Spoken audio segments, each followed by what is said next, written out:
Hello and welcome. Happy Monday. It's This Is Going Well, I Think, with David Cooper. I'm David Cooper. It's This Is Going Well, I Think, the show where no one's listening, no one cares, the only show where every episode's the last episode. Today we're going to talk to a freelance writer who covers housing, transportation, and urban policy. He's written for the SF Examiner, SF Weekly, CityLab, and rather recently, he covered some of the radio work me and my fellow host did at Burning Man during the rain event for the Paris Review. We're going to talk about that article, about him, about urban planning, and about whatever random shit we get to. This is one of the first interviews I've done on this show in my house, so the format's a little different, and I'm looking forward to you hearing this.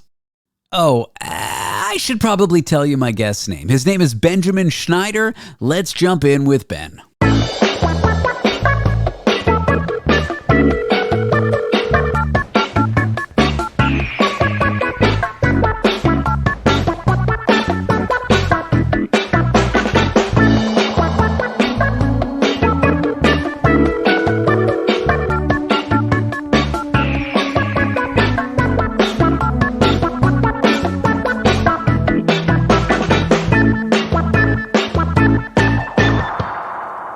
Are you nervous?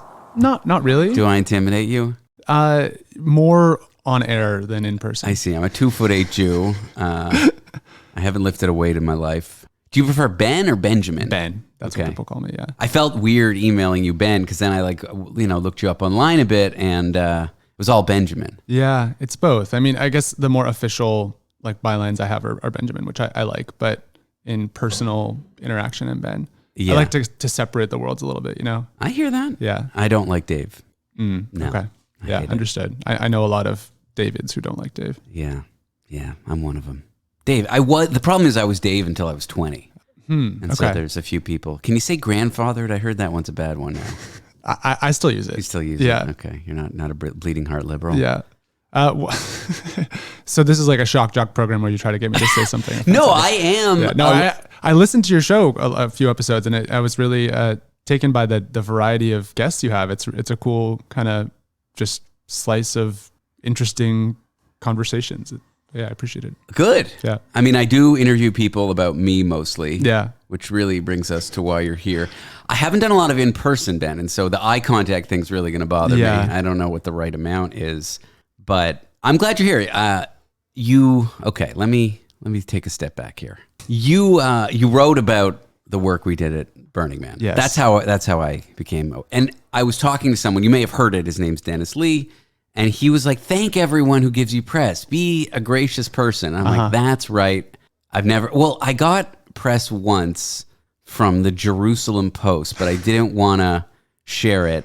Back to being a bleeding heart liberal. I'm a hardcore liberal, but I'm like a Bill Maher liberal. You know, I offend people. I mean, you're edgy. Yeah, you're a shock jock. Am I? Okay, I'll take it. I mean, just when I heard your voice, I was very impressed by the timbre of your voice. Thank you. I think you were built to be on the radio, built to rile people up a little bit and get them to say things they don't want to say. That's how it sounds, at least. I do, but behind the scenes, I have decided that if I get, especially if it's taped, and I get a snippet that someone's like, "Oh no, you can't get that out," I'm not a jerk. I'll cut. No, I can see that too. You're also a nice Jewish boy. Thank you. Again, in person, it's really evident. Is it? Yeah. Mr. Schneider, game recognized game. Yeah. So but I hate that the left, especially like the far left. Like, I vote NDP in Canada. Do you know much about Canadian politics? Not much. I've heard of NDP, but I really know very little. I know everyone's like pissed off at Trudeau, but there's not much you can do to get him out of there. And Yeah. I don't like him, but the alternatives. Well, I do like the leader of the NDP, but that's like what an American would consider a far left party. Because you guys consider like Bernie Sanders, Elizabeth Warren is like the furthest left you can go. In reality, they're center left. Yeah. So yeah, but I lament that my camp, my team, gets offended so easy. And that's part of, like, you say you're a lefty in the US and you take on all these additional viewpoints that like I don't have. Right. Yeah, I mean, I definitely resonate with the smorgasbord of opinions that you're supposed to kind of subscribe to as a person on the left. I struggle with that. I want to be my own person and form my own views based on my way of observing the world and everything. And it does feel like that's sometimes not kosher. But I think even the fact that we're having this conversation, it's kind of a commonplace thing now to be like, I don't want to subscribe to all the dogmas. I don't want to be, just a box checker of a political person. I think there's more space for that. Good. So we'll use the word grandfathered. We'll use the word. Yeah. All that is to say, totally okay to use the word grandfathered. No one's going to get offended about that one, I don't think. I don't even remember why I used that word. Not important. Dave, was it about? This is why. Yeah. It's why I bring you here. You have a good memory. So so the problem is people call me Dave who knew me before I was 20. And then my other people who knew me after I was 20, they see when these worlds collide, they see people calling me Dave and I accept it. Whereas with strangers and new people, I get really upset and it's like a double standard. But I guess that's me, the contradictory. I'm a shock jock. I hate you and also like you for saying that.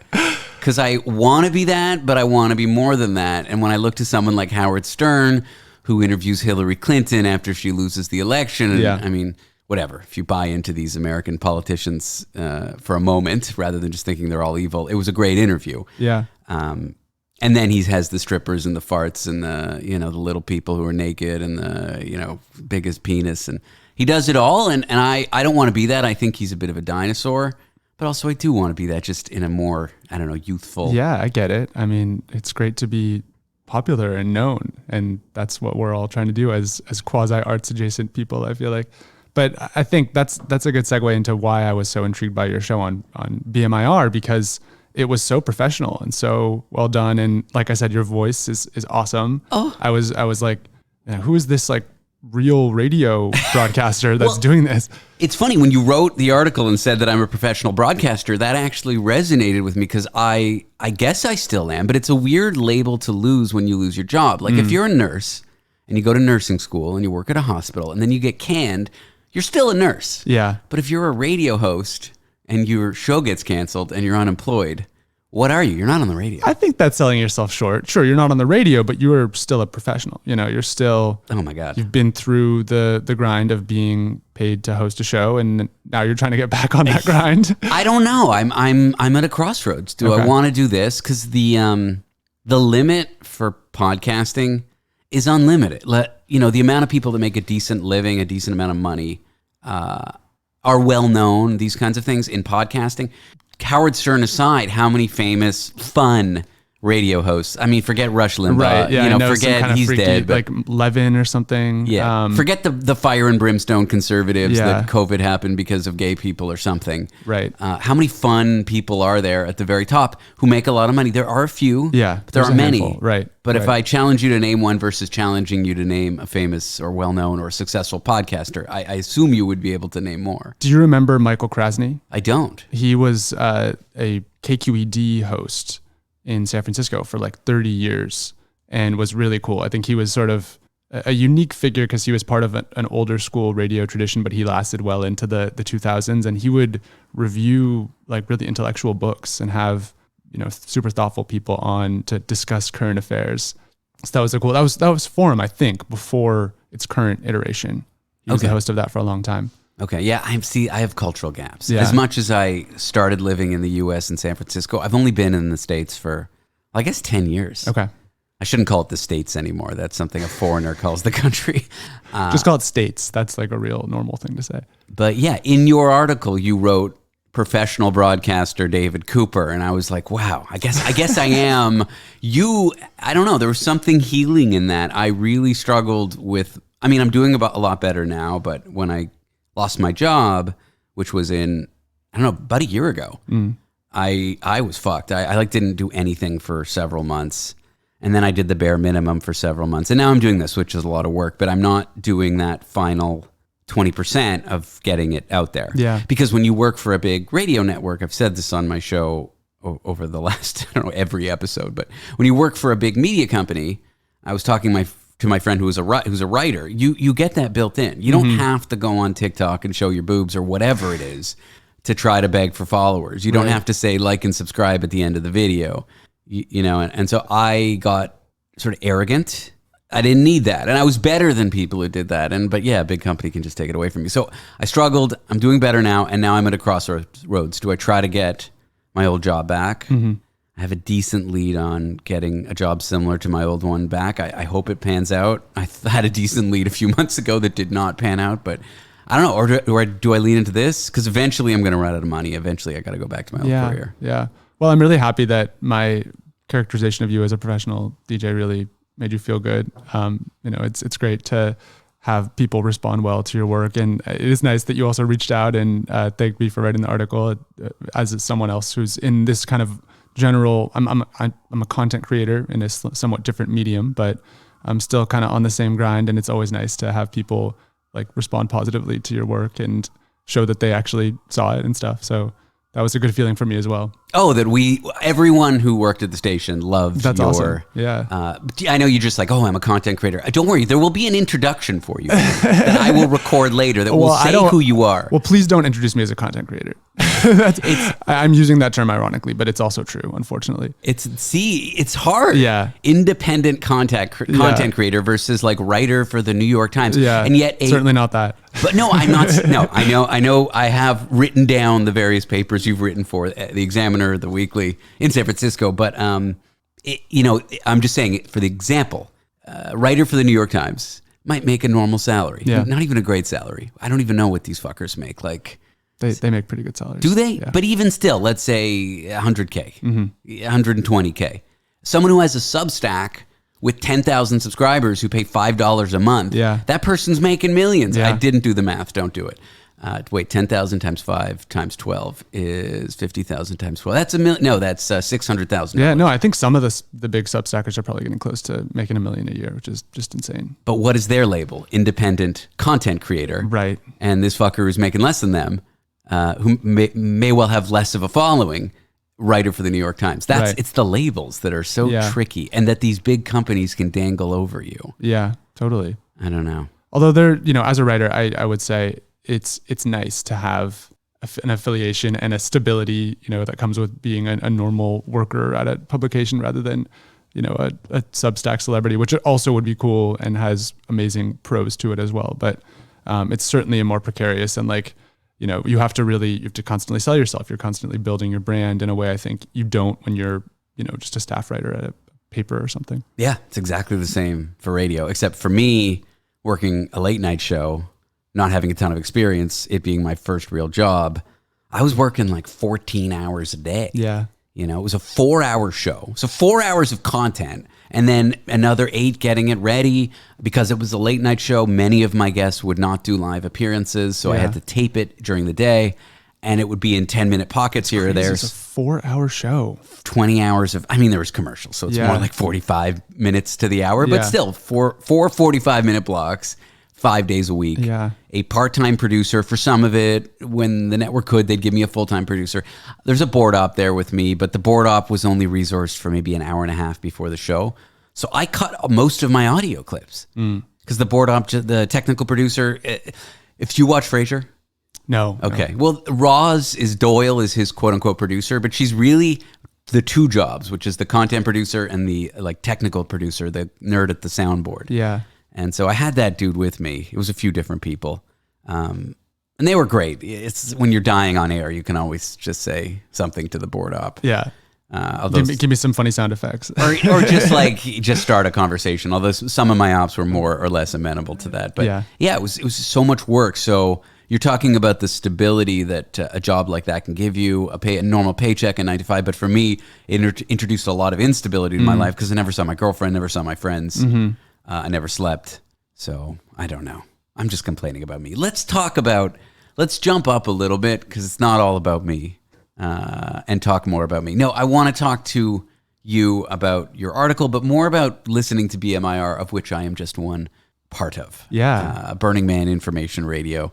You were at the event or you were at home curious about what was happening? I was at home. So I went the year before this year and had an amazing time. It was a very...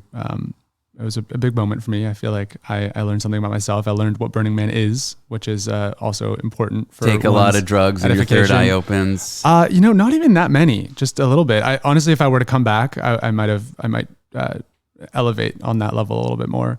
But I grew to love BMIR on the way up to Burning Man the first year. And this year I was just like, totally, I need to listen to it to just get some of the flavor of Burning Man while I'm stuck here in New York.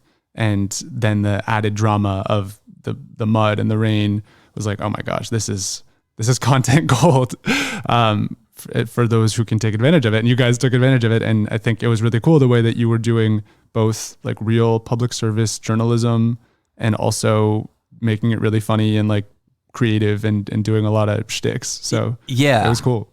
Yeah, I felt we did, to be honest, we work at this radio station at this event. When we're there, it's like the most important thing in the world. But sometimes when I'm talking to strangers, I realize how insignificant it is. But not only that, people only really listen to the radio station there when they're driving in and when they're leaving. During the event, I mean, there's better things to do than listen to the radio. And people aren't in their cars, so you got to have a handheld radio. It's pretty, like the staff who work there who get to drive around in their cars, they kind of listen. But that's about it. So we get kind of, thousands of people driving in, listening to get excited about the event and maybe hear a little bit about the traffic. And then thousands of people listening at the end to get out because they want to know how long their wait is. And that's basically the extent of the station. Those are our big times. We're not so great that people come to the event for the radio station. But then it starts raining and everyone's like, their cells aren't working. A lot of camps don't have internet. I mean, there's Starlinks. There's a few camps with internet. But by and large, people don't have this shit. And they're told to listen to us to find out when they can leave, what the impact of the rain is, all that. And it was this moment to just really rise to the occasion, like you were saying. And I feel we did. At first, the idea was we just turn into serious, almost automated style. Yeah. And I'm like, but that's not who we are. That's not why we're here. That's not what this station is. So was there a discussion about like, we've got these PSAs we need to put out, the bus depot's closed, whatever it is. And somebody was like, okay, let's just put it out straightforward, serious, and then you or someone else comes in and says like, no, let's do conchonnery. It was way more. I would like to think that we sat down and had this meeting. Yeah, it just sort of happened. Yeah. So here's the messaging. We're getting radioed from the organization. You have to get this out now. You have to get this out now.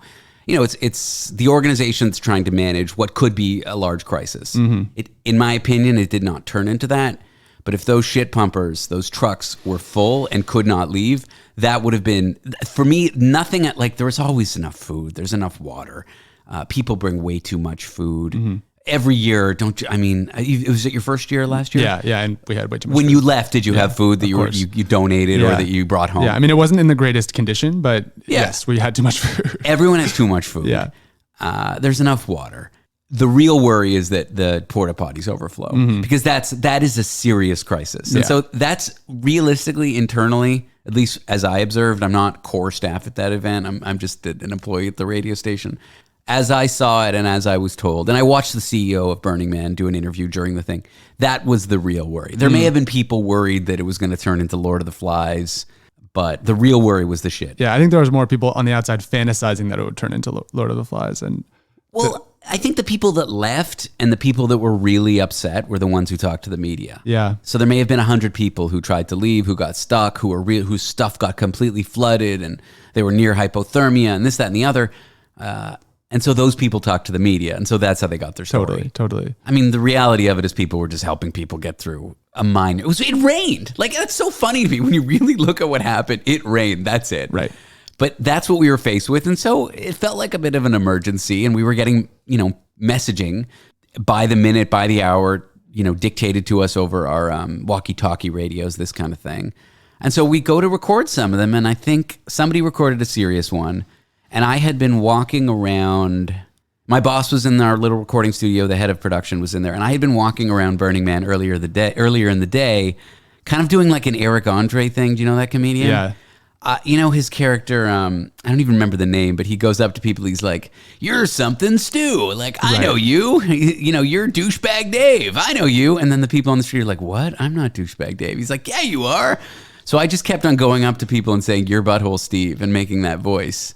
Wow. So that just kind of came to you? And then I was asked, because I do radio professionally, I was asked to do a voiceover or some voice work for one of these PSAs. And I asked my boss, "Can I do it as butthole Steve?" Yeah. And my boss is like, "Fine." That turned out amazing. Yeah. The guitar riff over it. That was Beavis and Butthead, I think. Right. Yeah. It's just a really good riff. They based that on AC/DC. But yeah, and I could feel the Beavis and Butthead spirit through you. And then my boss, who was going to record the beginning of this thing, he had done it really like straight man, and everyone in the studio is laughing as I do this Butthole Steve take. And then he's like, "Can I redo my intro?" And everyone's like, "What?" He's like getting in the silly mood, and he's like, "I'm like, why don't you be Chopper Josh?" And I'm because I in Frasier, which I mentioned earlier, Frasier's whenever something awkward happens on the air, he always throws to Chopper Dave. He's like, "Back to you, Chopper Dave," after something embarrassing happens. So I'm like, "Why don't you be Chopper Josh?" And that was how the first one got cut. And then so I was in there at that moment when we did our first silly thing. And then the team just took it and ran with it. I woke up the night, I went out and I don't know, I just went to sleep. I'd been up all day and I wake up the next morning and there's 10 or 15 ridiculous ads. All the characters that my friends do on the air. My campmate decided to do one as Butthole Barb. She didn't even tell me. So that's how it happened. It was very organic. Yeah. I can totally imagine sort of things spiraling as the BMR people are just riffing on these things. And then eventually somebody finds the tattered copy of William Blake and just has to read a couplet and needs to convey that to the whole camp, that this is what's important now, is we need to think about William Blake's verse as we try to escape this scene. Yeah, it was fun. So you're listening at home, you're a journalist. What are you making of what you're hearing? Well, yeah, I mean, I think first and foremost, I wanted to find out what was actually happening on the playa at Burning Man. And I had this very clear impression that the media accounts were not really accurate and not really describing what was actually going on. It rained. Yeah. That's it. Right. That's the story. Right. I think for most people who have been there, you could kind of imagine what was happening. And, the Lord of the Flies scenario is so unfathomable because people are in such good spirits and so generous and loving towards one another. It's really bad shit like that is not going to happen at Burning Man, short of, true full-on apocalyptic disaster. A little rain, I don't think is going to cause that. So I wanted to find out what the real story was. And I think BMIR, more than any other news outlet, had the real story. Yeah. And so what did you hear? It was like you expected it to be. People were helping each other. Don't be dickheads. Yeah. I mean, it was fun to hear the people coming into the station and being like, I need a ride to Reno. I mean, I guess that's kind of a pretty standard thing anyway, but it seemed like, now there's a little bit more of a strong plea from a lot of people who are kind of in a tough spot. But yeah, more than anything, I could just see like life is going on. There's some sweet tunes. The DJs are still bringing their personality. No one is like freaking out. And then I started to hear the PSAs, and that's when I was like, wow, this is a really unique moment in, certainly any kind of radio broadcast I've ever heard. And a part of this whole situation at Burning Man that I think is just really cool that people might want to hear about. Okay. Well, I'm glad you listened. Yeah. It's funny. You mentioned... I listened for probably like 10 hours over those 3 days. And I always do a phone call with my mom towards the end of the burn. It's funny. She's a good sport. She is. Shout out to your mom. Thank you. I maybe owe my radio career to my phone calls to my mom. One year you've probably heard me tell this story if you've listened to anything I've done, but one year I really wanted to do something wild with her. And so when I was a little kid, here's the motivating story. I'm 10 years old. I'm in my grandmother's condo in Miami. Of course, I'm a Jew. And I'm sharing the master bed with my mom, and my grandmother's in the guest room. My siblings are at my other grandparents' place. And I had been watching the scrambled porn channel all day. So I was horny, and I was 10, 11, 12 years old. And so, my parents my mom comes home abruptly from dinner. I didn't get a chance to finish what I set out to do. So I'm laying there next to my mom in the master bed, and I decide at 11 years old, it's a good idea to masturbate next to her. That's where the story ends. Fast forward, I don't know, I'm 33, 32, 31 at the time. 20 years, I decide I'm going to call my mom and confess this to her. My mom's a good sport. On air. If I was at the dinner table, my mom was sitting right there and I told her the story, she would not be happy. She would be a normal mom. Yeah. She'd be extremely upset. But she plays on the radio. I don't know. She's great. Yeah. She wasn't always great. We didn't always get along, but she's great. And so I tell this story on air, and a Canadian, a well-known Canadian broadcaster hears this. He goes to Burning Man and he introduces himself to me. He's now a friend of mine. He helped me get my first job. Yeah. So you heard one of those calls. This year, I don't even remember. What did I forget at this point? Well, there was the anecdote about the vibrator. Yes. You basically interviewed her about her sex life. Yes. And her preferences. Mm-hmm. Yeah, I thought there was some sexist, evil, chauvinist narrative about my dad keeping the vibrator on his side of the bed, but she's like, I don't understand technology. Yeah, which that was just such a beautiful moment because I think you subverted the classic sexist narrative that maybe people would be assuming, and it all just comes back to older people struggling with techtechnology. So much of life is that. Is that why Trump got elected? Maybe, yeah. Just on Facebook reading whatever's. Okay, so that's that. I've talked about Burning Man to death. I've promised the listener, singular intended, of this show that I would stop, and here we are. I do want to talk about you because you're interesting, probably. Let's find out. Let's find out. Well, I'm going to try to get you to say out more so I can sense your Canadian accent. Yeah, that's a funny one. I don't know where my accent is. Sometimes I stop in my brain just before I say something and I decide which way to go. Mm-hmm. Pasta or pasta is a big one for me. Pasta is crazy. You guys got to stop saying that. Or drama.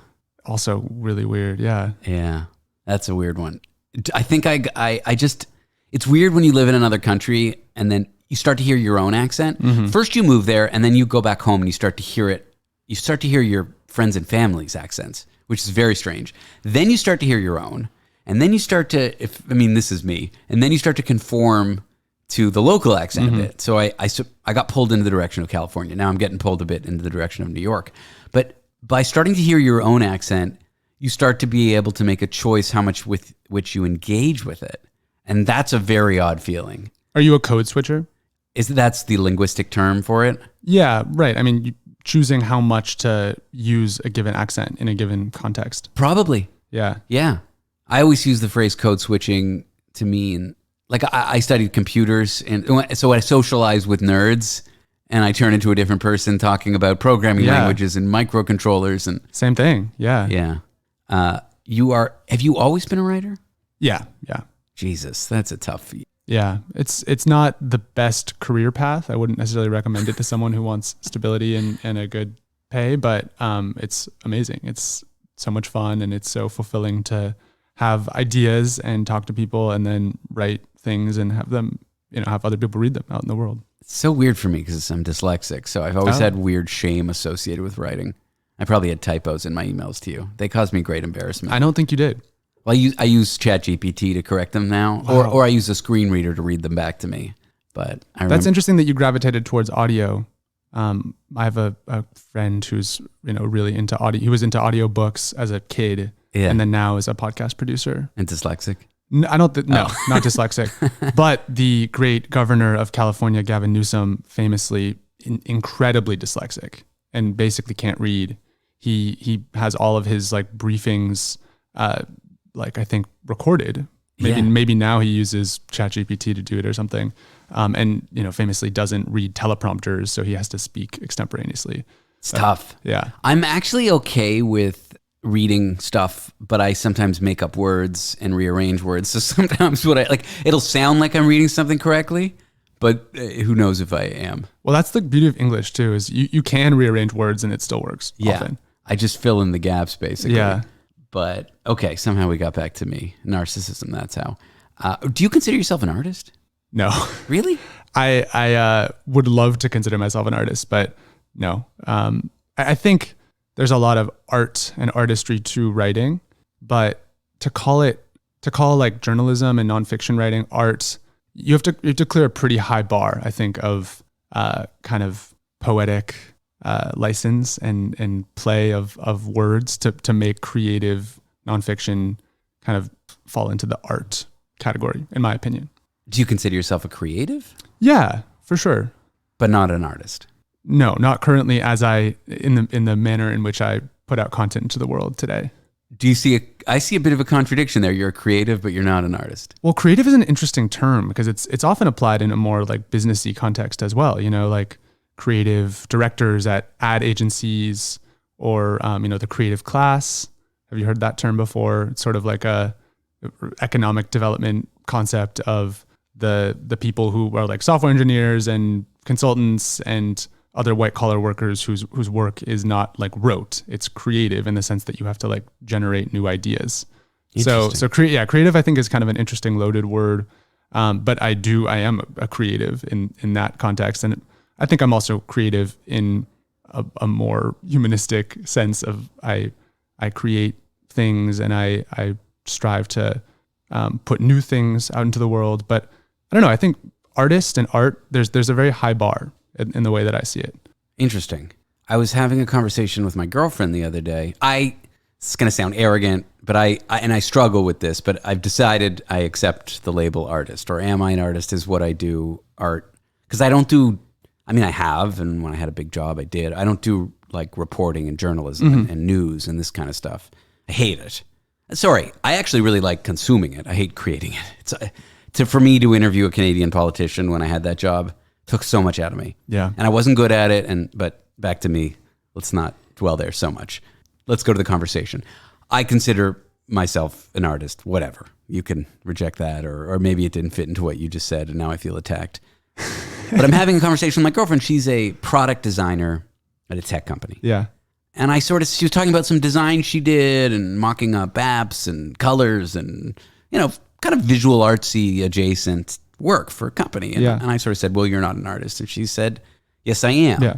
To which I said, you are. And it got me thinking, and I know I'm not, it's like the stupidest conversation because it's been like, okay, walk into MoMA. Is that art? But my take was, if you say someone's not an artist and they say, yes, I am, that's the bar for me. So there's people who I consider obviously artists. Les Claypool from Primus, I think. Do you know who that is? No. It's okay, you don't have to know him. I think there's people out there that are like iconoclast. I don't know what that word is. I've used it several times. But there's people that are obviously artists. Picasso, Ansel Adams. I don't know.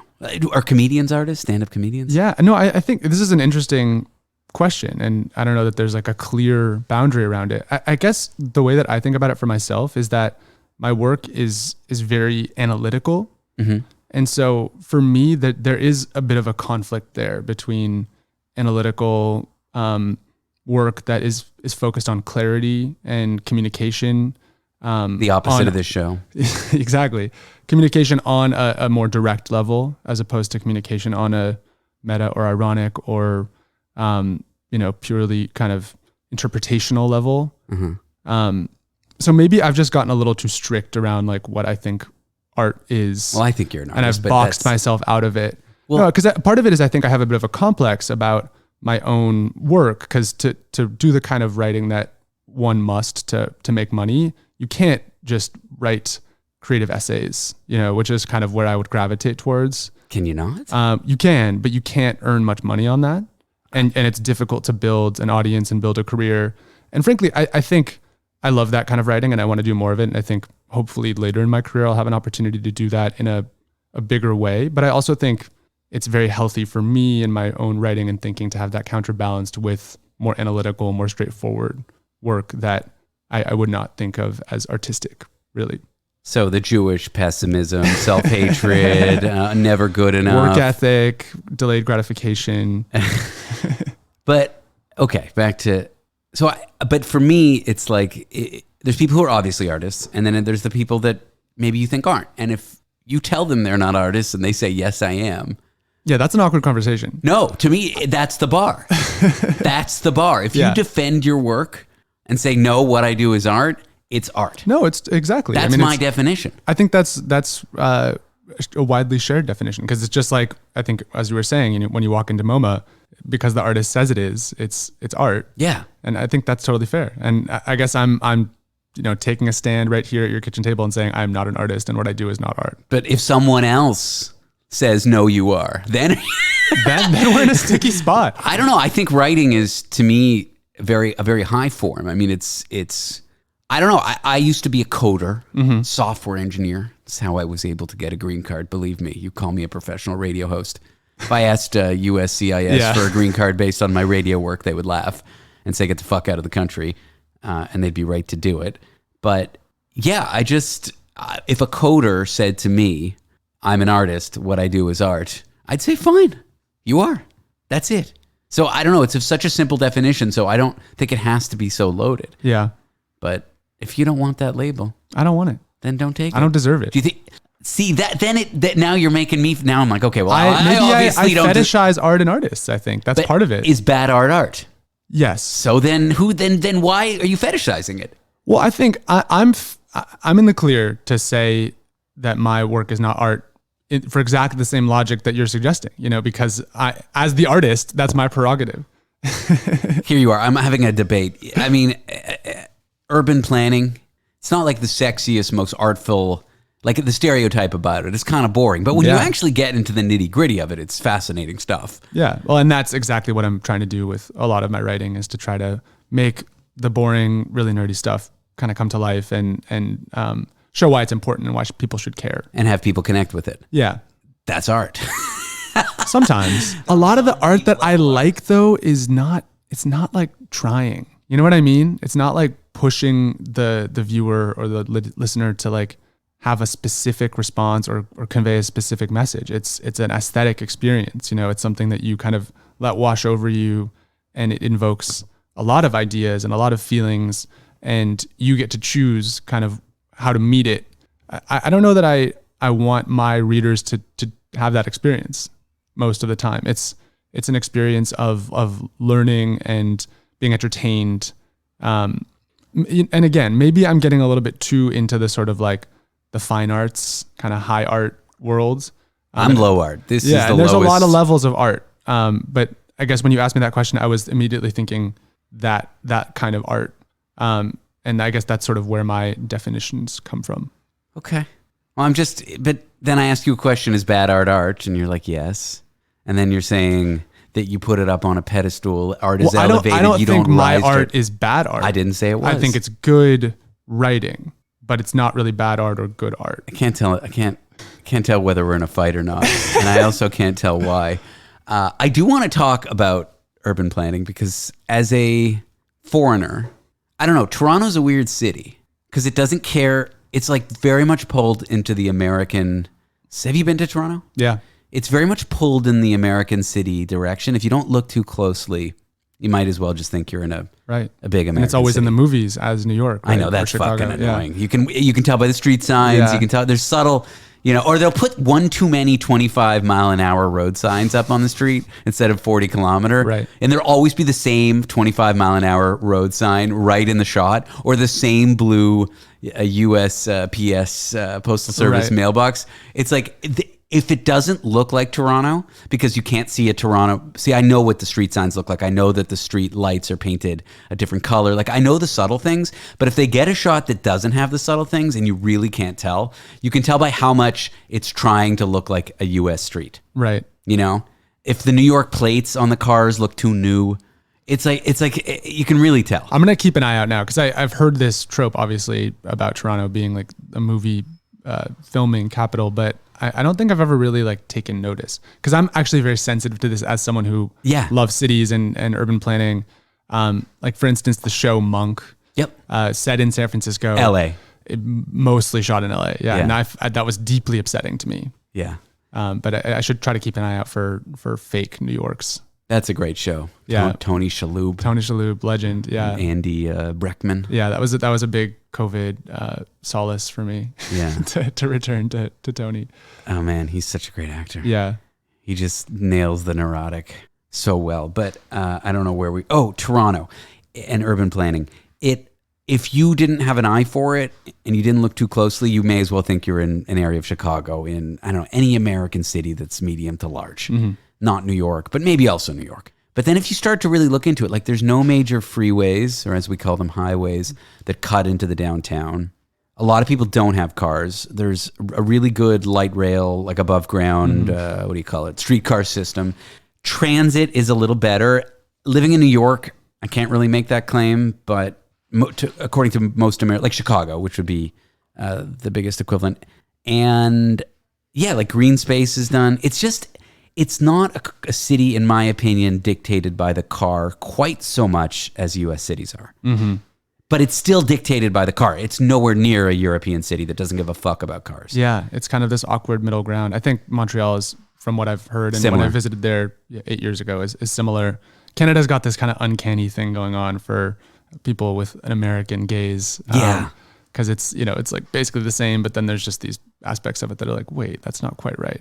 But living in that city, it's given me an idea that urban spaces don't have to be dictated by cars. Yeah. Amen. And cars are not people. I think in some, U.S. cities, like Dallas, or I'm trying to think. I mean, any one of them. Any one of them. Yeah. Less so New York, but Less any so New city York, but New but York. yeah. The cars are the people, and the people. Getting traffic through a city is more important than getting people walking around. And why that is fascinating to me.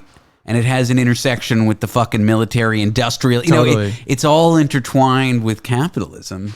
I don't know. It's interesting to me. It's so interesting. Well, Canada is a really cool neighbor for us to have in the U.S. because, it's got this uncanny dimension to it. It's so similar in so many ways, but then there are these things that you're describing. It does a lot of things urbanistically better, and a lot of that is rooted in deep historical things that happened. But I think even, in more recent years, a lot of Canadian cities have just invested a lot more money in better transit.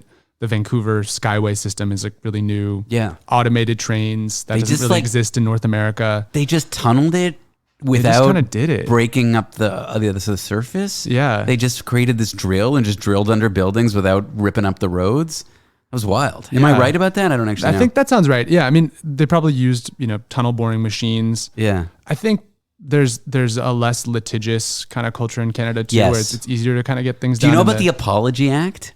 Okay, so this is not a Canada-wide thing. It's an Ontario thing, but that's where Toronto is. And it's basically an act that says a simple apology cannot be used as an admission of guilt in a civil proceeding. So if there's a horrible medical malpractice and you lose a loved one on the operating table, the doctor can come out and say, we're very sorry. And that's it. They're not going to say more. They're going to kind of act like American doctors where they're saying, they're sorry. Yeah, well, yeah, that's another thing. Sorry instead of sorry. That's one where I choose to say it the Canadian way. Okay. Because it's fundamentally more sincere, I think. Like your heart is sore. Yeah, like sorry is like fuck you. Yeah. Sorry, fuck you. Sorry. Sorry, it's like that kids game. You ever play that one? Yes, sorry. Oh. Yeah, we call it sorry. Yeah, so that's so funny. That's the most Canadian thing I've ever heard. I know, right? Yeah. It's so funny. So, like, obviously, they're not going to admit to any malpractice because they know they're going to get sued, and a family would sue, just like in the U.S., and they would win, especially if they went in to get an ingrown toenail removed and they died on the operating table because they got injected with the wrong, stuff. But the doctor can come out and the hospital can apologize. In the U.S., they can't. It's evidence. And so you get in all these horrible, or it's a hit and run. Yeah. And you get out of your car and you say, sorry. You could just do that in Ontario. If you go out and say, it's my fault, I did it, I'm drunk, obviously that will be used in court. But the apology in and of itself is not admissible. Isn't that a wonderful act? Yeah, that's very beautiful. I feel like people would be so much nicer to each other instead of being worried all the time, I'm going to get sued.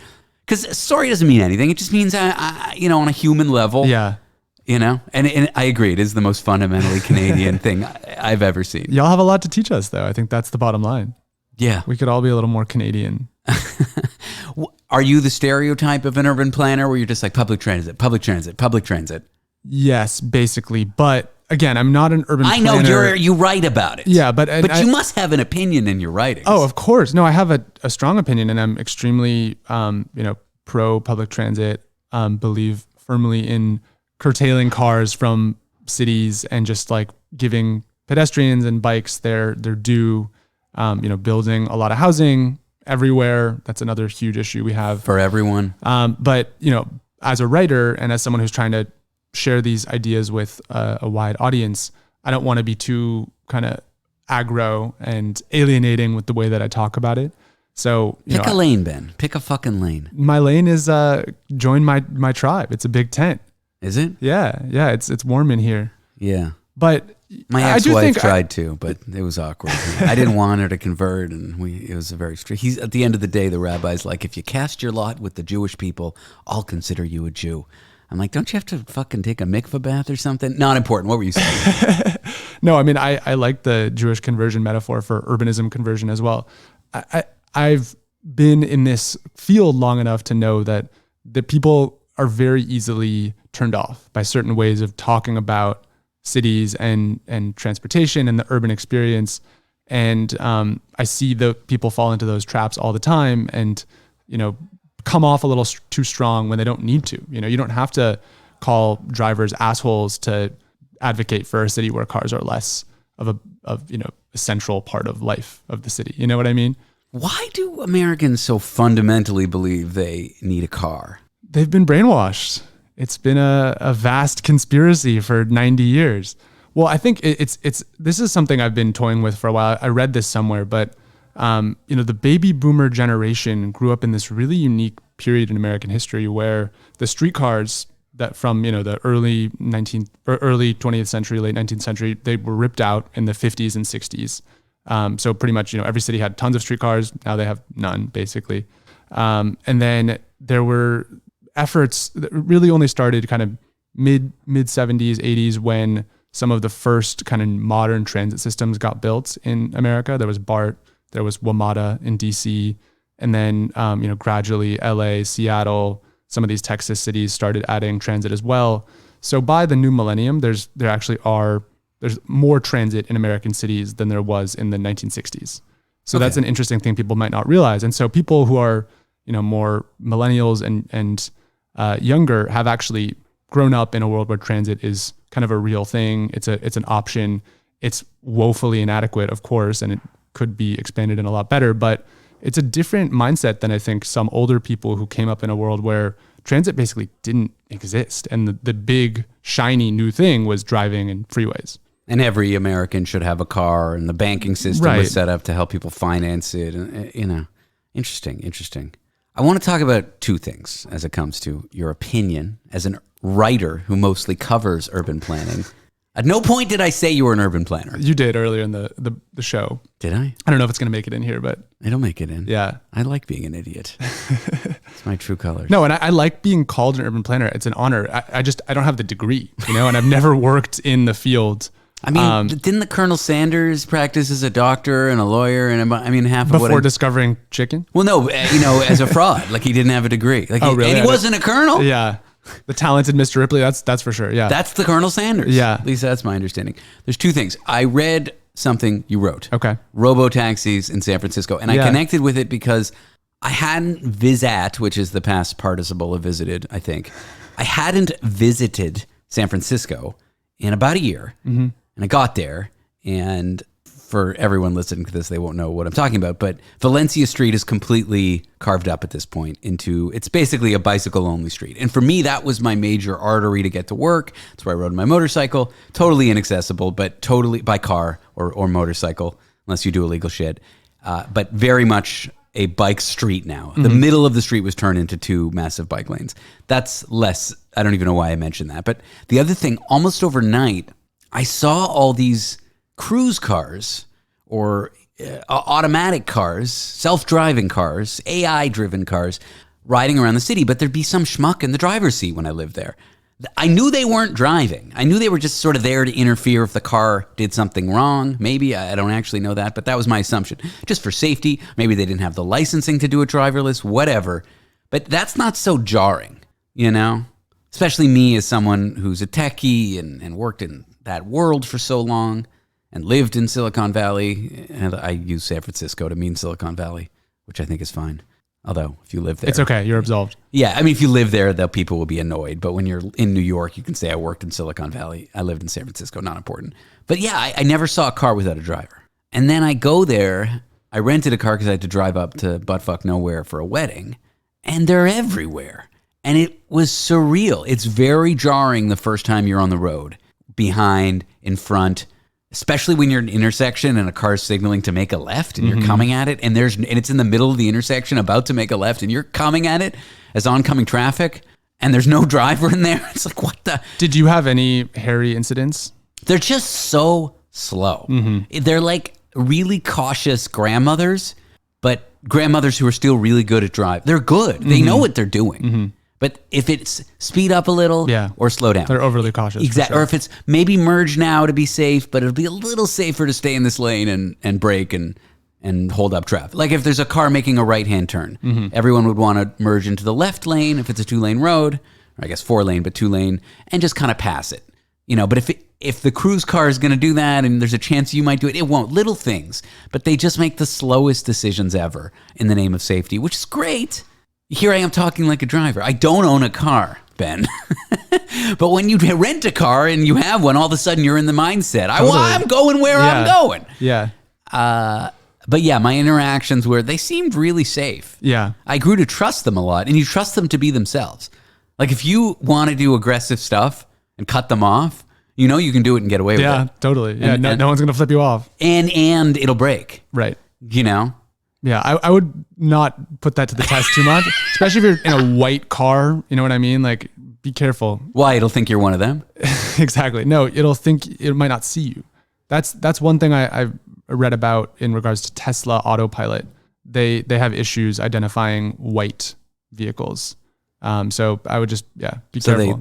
So they treat white people worse. Yeah, exactly. That's good. Yeah, that's they nice. discriminate. Yeah, maybe that's programmed in for some kind of cosmic retribution thing. But no, I mean, it's these cars they're really impressive and really cautious until they're not, and then there's something really horrible that happens. And fortunately, I don't think anyone's been directly killed by one of the cars in San Francisco, the autonomous vehicles that are now fully deployed as taxis there. Someone will be. And the bigger issue is just the way that they sort of slow up the flow of traffic, and specifically like emergency vehicles, and dealing with just these edge case situations like construction sites and road closures and just like weird shit that happens in San Francisco. They're not ready for that. Any kind of predictable condition on the road, they're pretty solid and impressive. I think a lot of people in the sort of lefty tech journalism and criticism world are very quick to say, it's a hoax. It doesn't. They don't work. This is being perpetrated on us without our consent, and it's dangerous. I don't really buy that kind of narrative so much, but I do share the concern that it just like is not going to be good for society. Exactly. If you zoom out, and is the question, do we want more cars on the road or do we want less cars on the road? What problem is this solving? Yeah, no, they don't. I mean, they will solve problems when and if they're deployed in places where transit and Ubers and walking aren't an easy option, like in kind of rural areas. But yeah, and it's really ironic that Uber is now under threat by robo-taxis because, they destroyed the taxi industry. Not here in New York, but they did decimated some, it. So a lot of the cab drivers paid $1 million. They got a mortgage for their medallion in New York, and now those medallions are worth a fifth of that or something. So they really screwed over the New York taxi drivers as well, even though taxis are still a big part of the transportation system here. I won't call an Uber here. Yeah. They don't know what they're doing. It's people coming in from, not Manhattan, or not that cabbies necessarily live in Manhattan, but they live and breathe it. Yeah. No, totally. I always have that feeling like cabbies, it's a trade, people, they've been doing it for years. They know the best ways to get around at the best times. They've got all the tricks. And it's so bleak seeing, an Uber driver following the screen kind of blindly, looking more at the screen at the road, which is terrifying. I don't want to rate you, and I don't want you to rate me. Oh God, the rating. Oh man. Yeah. Can we talk about it? The other thing I want to talk about, although I feel like we didn't get to the deep part about these robocars. I guess for me, the question is, what problem is this solving? Yeah. I mean, I think that is an amazing question. And I don't think that at this moment they're really solving anything. I get it for transport trucks. Yeah, and there's like logistics. There's a long-term potential that these kinds of technologies could make cars a lot safer in general. I think a lot of those could be layered on to existing, driver to cars. Mm-hmm. But to really imagine a world where, there's such a high percentage of driverless cars on the road that safety is dramatically improved. Once we reach that point, I think we've got a lot of other issues that those cars are also creating by things like, your car runs an errand for you, or your car picks up the delivery food, or you stop taking public transit because taking a driverless Uber is so much cheaper. Those kinds of societal issues are going to rear their heads, I think, earlier than like the safety benefits kind of manifest themselves. Maybe you're right. I don't think anyone in the US in power is really like thinking through this kind of stuff very hard, which is unfortunate. And I don't know how they got legislators to agree to do it in San Francisco? Well, it's certainly not the local people in San Francisco. It's state policy. Yeah. So San Francisco officials are totally powerless. They hate it. They can't get rid of it? No. But no, it's all up to the state. The city exists at the pleasure of the state. And the state exists at the pleasure of the federal government? Not right. And at the pleasure of lobbying groups that... The globalists! Yeah, exactly. I've read the protocols. Yeah. It's all us. I don't get the monthly checks, though, so maybe I got to update my address in the system. Okay, the other thing I want to talk to you about is Airbnb being... It's these apps. I hate them. I hate Uber. I think the medallion system is actually a very good one, in theory. It's there to protect the public. The reason, in my opinion, and I'm an idiot, you might be able to correct me here, but the real reason to regulate the taxi industry, let's say forget Uber 50 years ago, 100 years ago, whenever that industry got regulated, is there's a public safety mandate there. These drivers need to know what they're doing. They need to be insured. They need to have some responsibility to take care of their passengers. Therefore, I think the government has a right to regulate it. That need or that public interest, I think, is a noble one, and I'm not against government regulation. I think this is a good place for it. In practice, if you look at how the system was implemented in every major American city, not well. I'll concede to that. But then Uber comes in, and they go guns blazing. Rather than saying, hey, public safety's big here, they fight any and all regulation. They operate illegally, pump money into their legal fund, into their legal team to just go in guns blazing. Any and all regulation is bad. Oh, we'll self-regulate. And then if they create that marketplace, there's nothing stopping a competitor, okay, we do background checks on our drivers. No criminals. Okay, well, here's a cheaper cab company, a rideshare company, where we don't do criminal background checks. If you don't have regulation and you leave it to companies to self-regulate, even if they do a good job, they create a marketplace where another company doesn't have to do a good job and they can do shady shit. Therefore, I think the medallion system, maybe, am I talking nonsense? No, I think you're totally right. I think especially when Uber and Lyft emerged in like 2012, 13, 14, I think, it was just such this Wild West atmosphere, and they totally ignored tons of regulations. They, created this phenomenon where they got big enough that the regulators had to kind of play with them.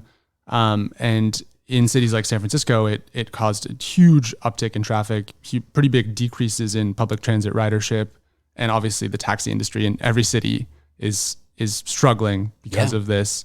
I think on the other hand, the taxi industries were not providing the service that they ought to have. Yes. So I think there was a need there for better transportation, for on demand, like for hire cars.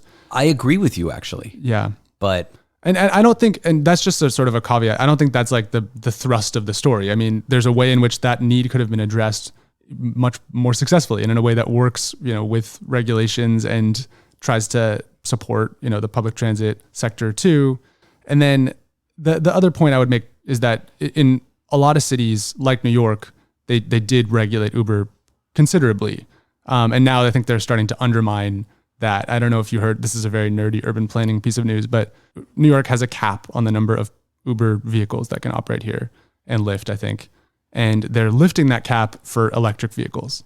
So it's sort of just, a self-own that this is one of the many ways that, electric vehicles are going to kind of make cities more car-centric potentially because they have this green sheen that, is halfway the case, but still they have a lot of the same problems as gas-powered cars. And the production of them are no greener, and in some cases less green. The batteries, and the production is definitely a huge issue. Lifetime, these cars are better. I'm glad that there's more electric cars, but we could do a lot more to curtail cars as well. That would probably be the more effective strategy to actually deal with the problems of cars. Sure, but the amount of greenhouse gases that get emitted during the production and resourcing of the raw materials for electric cars are no greener than regular cars, and they also have the batteries. Okay, which I know you just said, and I repeated. So Airbnb, another marketplace app, that ostensibly hotels are overpriced, or you don't get an apartment-like experience where you can have a little kitchenette, and maybe you don't want housekeeping bothering you. You want a couple more square feet. You want to sort of live in a city and feel like you live there. Great. Hotels are crappy in this regard. I agree with the problem, just like I agree with the problem of the taxi system in most cities sucking. So then Airbnb rises and takes available housing units off the market, encourages investment of property for those who already have, who want to start, in their mind, a little business, but they drive rent up and they take the available housing stock off the market, which means people can't afford to live in cities. That's a problem. Yeah, totally. And especially in like the touristy central city neighborhoods. I'm sure like this one, this is probably has historically been a huge Airbnb mecca. I mean, most of the buildings, I know this building does their best to prevent it. Yeah. But can you really? Well, they've really, I think just in the last like month, they've kind of started to crack down on Airbnb. Have you read about this? Yeah, that's what I was talking about. New York took all these units off the market. Yeah. So it's going to be really interesting to see what happens. I mean, potentially that could move the needle a little bit on like median rents. Because Airbnb seems to be more explicitly out of the picture. I read it was in the order of magnitude of 5 digits of housing units that may come on the market. And so that's the other thing with this Airbnb conversation. I mean, I totally agree with the issues with it, and I'm personally love hotels. When I can stay in a hotel, I do. Yeah. Unfortunately, it is often more expensive than an Airbnb.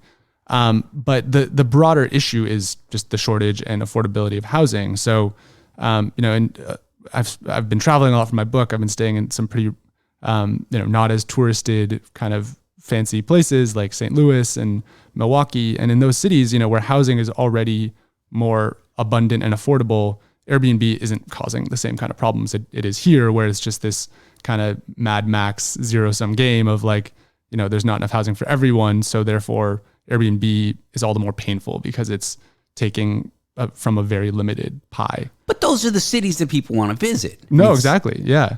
And it's all the more reason why we need a ton more housing in New York. Yeah. Where does it go? Up? Yeah. Okay. Yeah. Have you been to Queens? It's pretty flat. It is. Yeah. It is. I have been to Queens, believe it or not. Yeah. It's nice. That's east of here? Yeah, but you're pointing the wrong direction. Oh. There's that, what's that river? It's called the East River? Yeah, yeah. And then there's what? Brooklyn? I hear that's really nice. Yeah. Where's that again? East? Southeast. Yeah, okay. Yeah.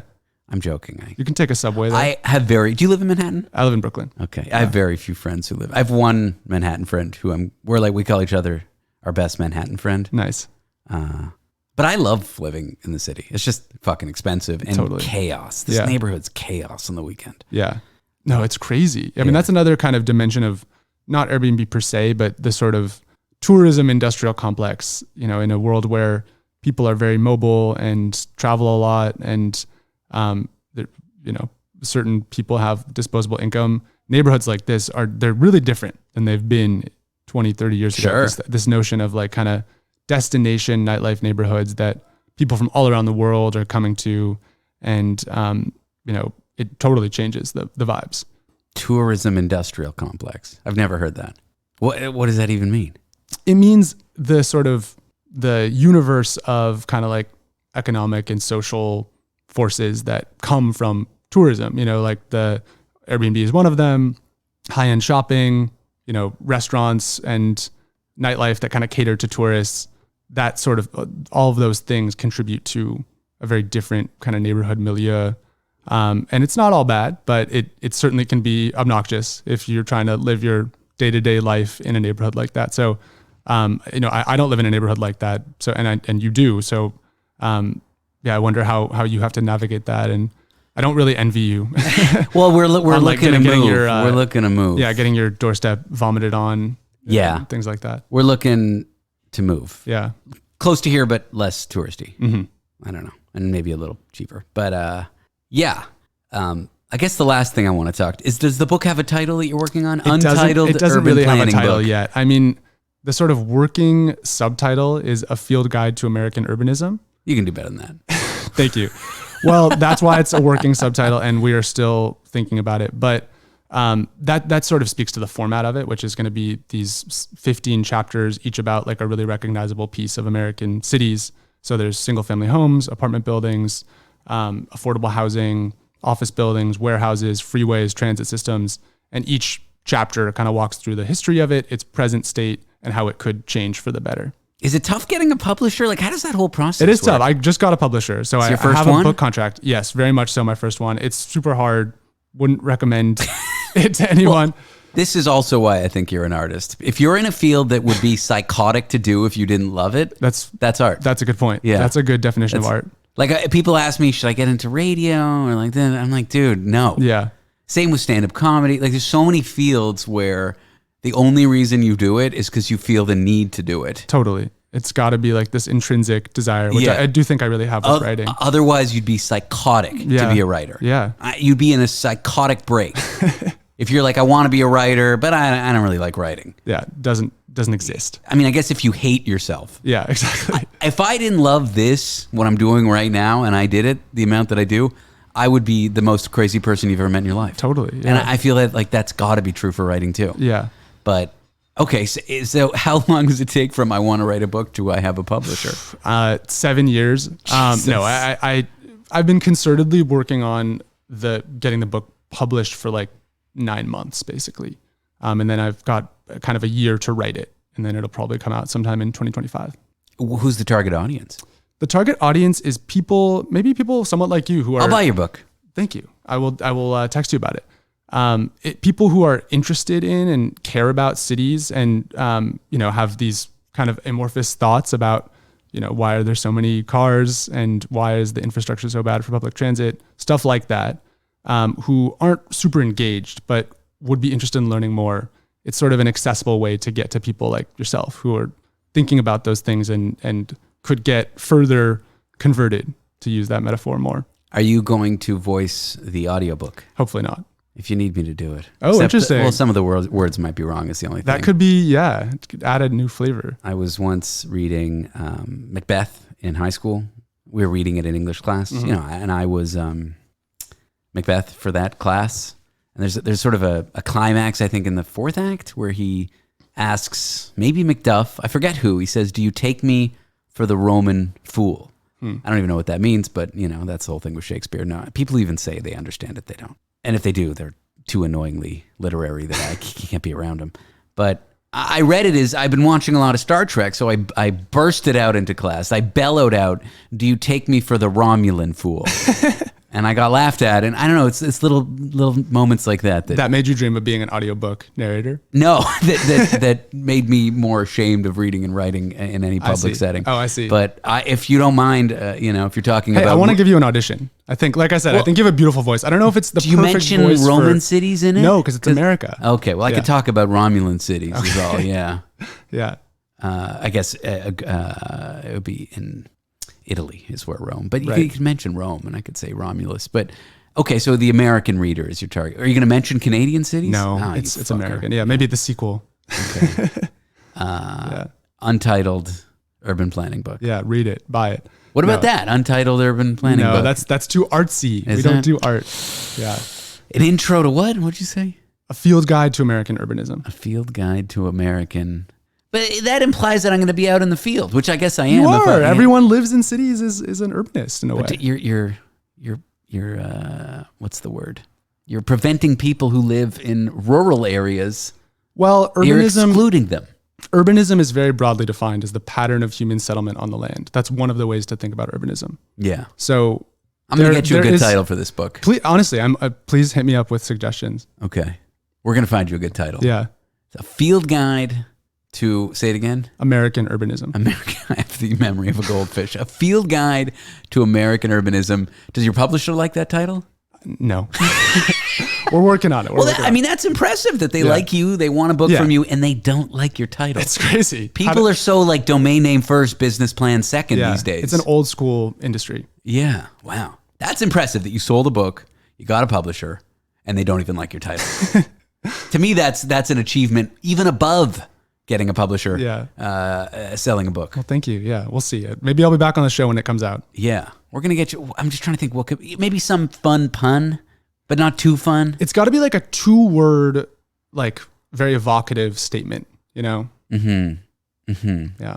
I'm trying to think of a pun or play on urban. There's urbane. Well, my Twitter handle is urban. Yeah, okay. Yeah, I did see that. Yeah. Sounds like... Whenever I walk by Urban Outfitters, I always say Urbane Outfitters because that's very funny to me. But I don't know if that works for your book. It might. No. Urbane Planning. Certainly not Outfitters or Planning. Yeah. Urban Planning. Urban Outfitters. Outfits. No. Okay. Well, it's a work in progress. Yeah. We'll find you a better title. Yeah. What about the joy of... See, they're in computing, there's a typesetting language. You may know this, called TeX or LaTeX. Have you heard of this? No. More for math than science publishing. It's how every math, physics, science book is typeset. You know that awful font where you see algebra? It's like this cursive font. Okay. Can you picture the X where the little... The italics, yes. Greek numerals, yeah. Not every mathematical, not everything published in a math journal or book of math is using text, but most of it is. And there's a well-known mathematician called Michael Spivak. He wrote a book called Intro to Calculus, which is really funny because it's not an intro to calculus. It's an intro to real analysis. It's way harder than calculus. Real analysis is if calculus is the practical application, real analysis is proving how calculus works. The homework assignments aren't, take the derivative of this function. It's prove how derivatives work.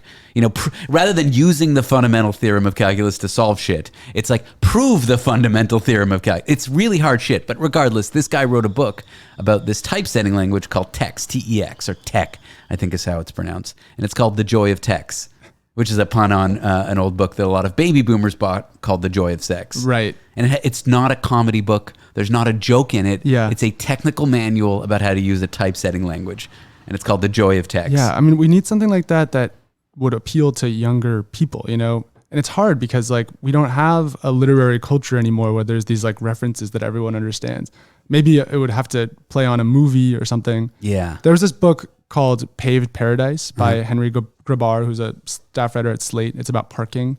And Paved Paradise is just a great title. It's very evocative. Yeah. So that Paved Paradise put up a parking lot. Exactly. I need a 2 to 3 word thing like that. And then my subtitle, you're going to have to let me have my subtitle. Yeah. A field guide to American urbanism. I was going to remember it. Maybe. Well, I'm not sure whether that's ultimately going to be it, but what about a field guide to American urbanism, probably as a title? That's a good working title, I would say. Yeah. I don't think I want that on the cover. I think, is this parking book, is there any comedy in it at all, or is it just the title that's kind of a pun? I wouldn't say there's comedy in it, but there are lighter and more magazine journalism style moments to it. Is your book going to have that? We'll see. I mean, it's not going to be, that book is somewhat character driven by people that work in the parking industry and such. Sure. My book is more, rooted in the geography of American cities. So there's scenes, but the scenes are about the cityscape. And I don't have, unfortunately, the word count to profile people. You have a word count? Oh, word count's really big with publishing. Yeah. Do you talk to your reader using second person pronouns like you? I might at points. Yeah. So maybe the title could have something like, referencing the reader. Yeah. Interesting. I don't know. Okay. Well, like I said, if something comes to you in the middle of the night, please do reach out. I'm trying to get as big of a brainstorm sesh as I possibly can for this. It might. Yeah. Thank you for coming here. Yeah. Thanks, David. Was this really fun? Incoherent, scattered, awful? It was amazing. It was a little scattered, but that's the way that life is. So I'm vulgar. I'm sure I said things, but do you feel like it'll reflect badly on you that you did this? No, definitely not. I'm leaving here completely unoffended by anything you said. We still have a few minutes. Yeah. Not gonna. There's the shock. No, I do have the urge. I'm a youngest brother, and my older brothers picked on me. So the instinct to pick on people, to push boundaries, it's there, but it's how much you engage with it. Right? Yeah. Well, you got to test out your interlocutor too to see what they can handle. I don't know. I'm, but a humble journalist. I'm not exactly like a biologist, evolutionary biologist, right? Yeah. Those people are pretty hardcore. You're referencing social Darwinist type folks. Yeah. You're referencing Dan Riskin. Yeah. He's such a great guy. Yeah, that was a fun conversation. He does a show every few weeks. Ben, thank you for coming here. Yeah, thank you. I know you're probably regretting it. Why do you say that? Same reason you've got very self-deprecating Jewish humor. I know I go for my self-deprecating moves as well, but I'll tell you why I think you're regretting it, and you're going to ask me not to publish this, and you don't like me, and this was awful. I'll tell you why. Okay. The same reason you don't identify as an artist. There's a high bar up there for what I think good interviews are, and I know I don't meet it. No way. No, I think that's wrong. Trust me. I listened to your show for 10 hours at BMIR. While masturbating?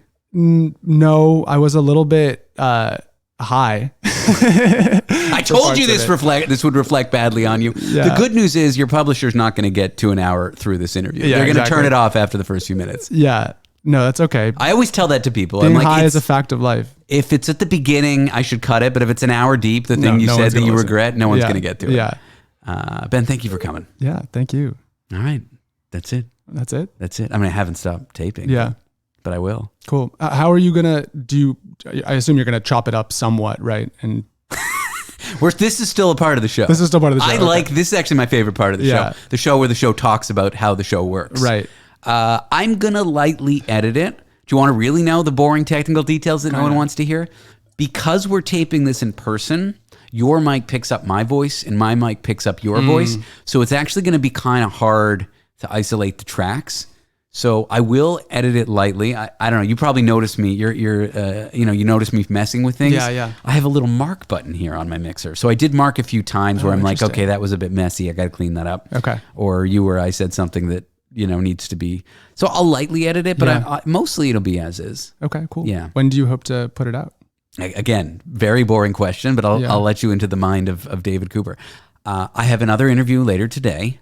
After I tape that, I'm going to decide how much time I need on each one. I'll have a good idea. This one's probably going to take me about an hour and a half to 2 hours of editing. I don't know how long the other one is.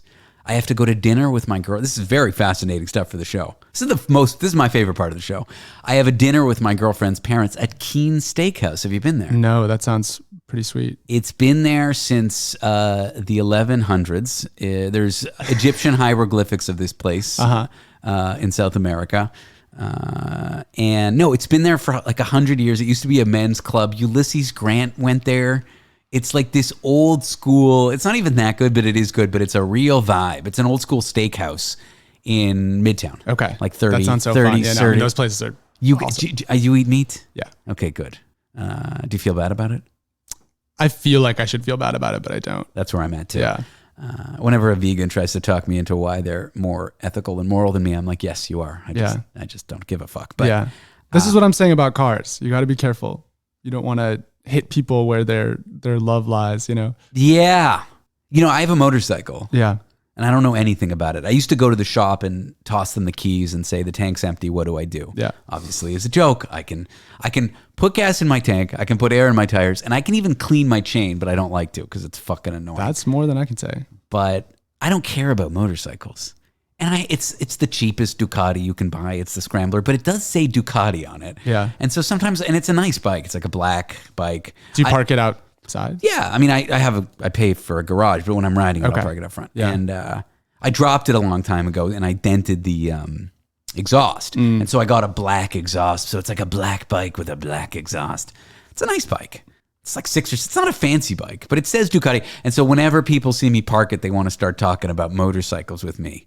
About CCs and fuel-injected, liquid They think you're that kind of guy. And I'm just like, yeah. I don't know. Just a lot of nodding. And yeah. But there are people who love their cars. Totally, yeah, and I get it. I mean, I guess. Yeah, it kind of sucks to be that person and live in Manhattan and have your car in Manhattan.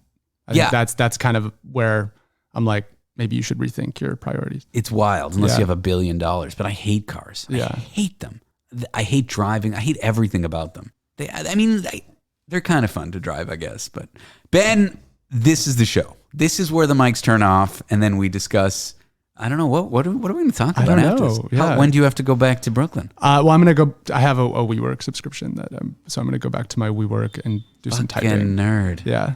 Do they have rooms that are soundproof there? They claim to be, but they're not really. I can't. They're like little phone booths. It's honestly, my apartment. I fully agree with what I think you are implying, that WeWork is fascist. But it's great. It's really helpful. It's nice to get out of that. You're a Canadian leftist. Yeah. I'm just stereotyping you a little bit. No, it's really an absurd thing, but it is helpful for my mental health to get the fuck out of the house. And have like somewhat of a kind of commute normal. Yeah, life. Yeah, that's been the trouble for me. right? Because when I was working for that Canadian network, the station was in Toronto. And now that I do this, it's mostly over the computer, you know? Yeah. This is my first in-person taping of the show, crazy. which is wild to me. That's a shame. Yeah, you should do more. Yeah. Yeah. Okay, Ben, that's it. You're Okay. going to WeWork. I'm going to WeWork. I'm a little gassy, so I'm going to go stand over there and fart, and then Nice. I'll come and talk to you. Can I use your restroom actually? No, that's the great way to end the Can show. I go? Can I fart in your restroom? You can. Goodbye.